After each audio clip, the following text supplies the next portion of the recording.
go back to the other part of the story. So you said you guys formed a group in high school, and then so how did that group form in the first place? So me and Seiji, we were just friends. We literally met on the first day of school, and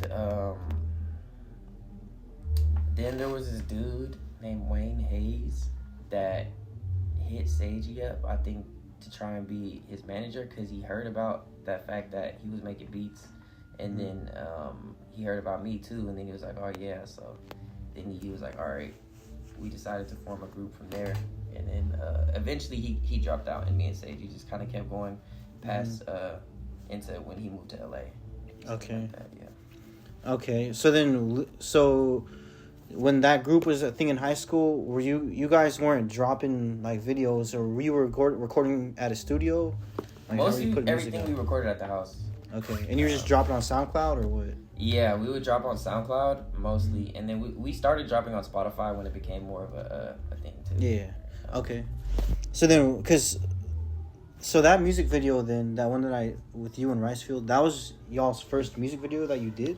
No, that was not our first one. Okay. We had some before that we deleted. Oh, okay. Yeah. But that was the first one that did numbers though. Kinda. Our very first video had like 10K, but I think that was the only one that did 100 like that. And it really didn't do that until after like the channel had more success, because that was originally our YouTube channel. That was ISM channel, and we eventually changed the name to the Ricefield channel once Trapanese blew up.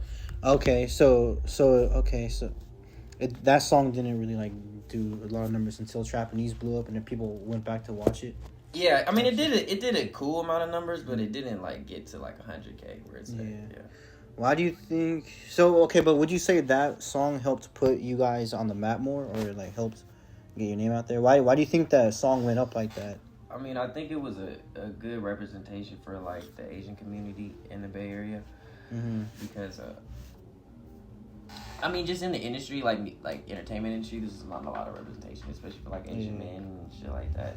So okay. I think that was a great for people, and they were able to latch on along with like the super high energy song, like fast beat. Yeah. Wait, what type of Asian are you?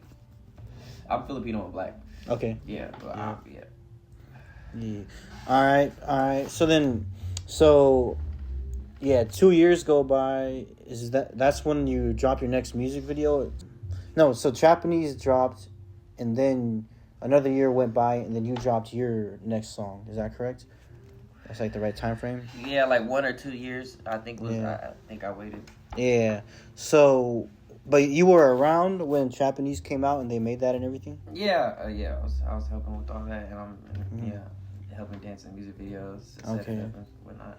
So, what was your perspective on when that song came out? Because that song like really, really blew up, and there was a whole concept behind it. They had all this like different directing.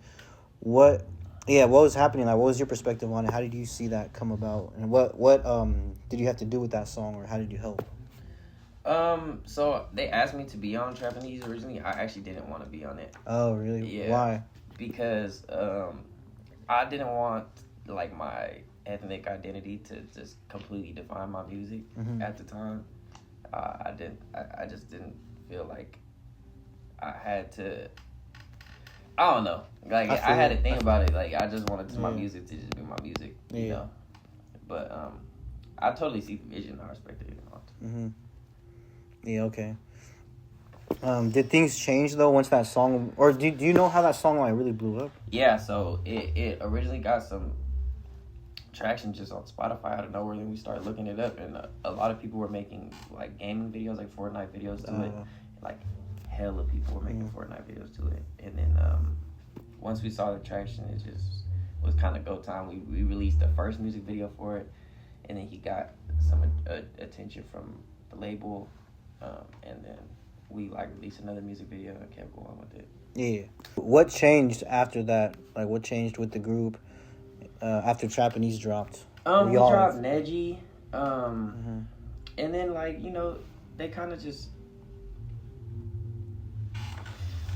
went a separate direction from me.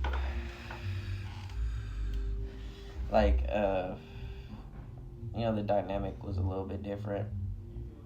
Definitely with me because I'm not on that. So I you know what I'm saying. So it was a little bit of a different dynamic. Cause I mean, Neji went up to that, got like a million, over a million views. Yeah. But so I guess after Neji, you just like you were saying, you didn't want your ethnic background to define your artistry type of thing. Yeah. So I guess you just kind of did your own thing, you would say, or not completely did your own thing. Nah, we continue to make music. We literally have so many songs ready to go. Yeah. And I probably will drop them at the right time. But yeah, so I just kept working though. Kept working. I had to learn how to engineer myself and stuff. Yeah. Get a little bit more self-sufficient. Okay. So I guess another question too to touch on this is why did you wait like 2 to 3 years? Because you did that one song and then like 2-3 years went by and then you did Neji. Yeah. So were you just taking a break or you just weren't dropping videos like that? So we had a small management team at the time that got kind of split up, and like with them they had created the idea, which I ain't gonna lie, I was not a part of the decision making of it, but they created the idea that we were gonna push Rice first, and then we were gonna push Seiji, and then we were gonna push me. So that's kind of why it took me so long to continue to drop on myself. Really after that, so I was not trying to divert the attention from Trapanese. I see. Yeah. Do you have any regrets from anything? Yeah, I feel like it's never a good idea to just not drop music like that. Because realistically, that doesn't take away from anything. It probably would just add to it, the greater picture in general. So I think in the future, or to other artists, definitely be proactive. And take dropping your own music into your own hands. Regardless of who it is telling you what, you feel me? You always got to just take initiative and do your own shit and drop it. Yeah.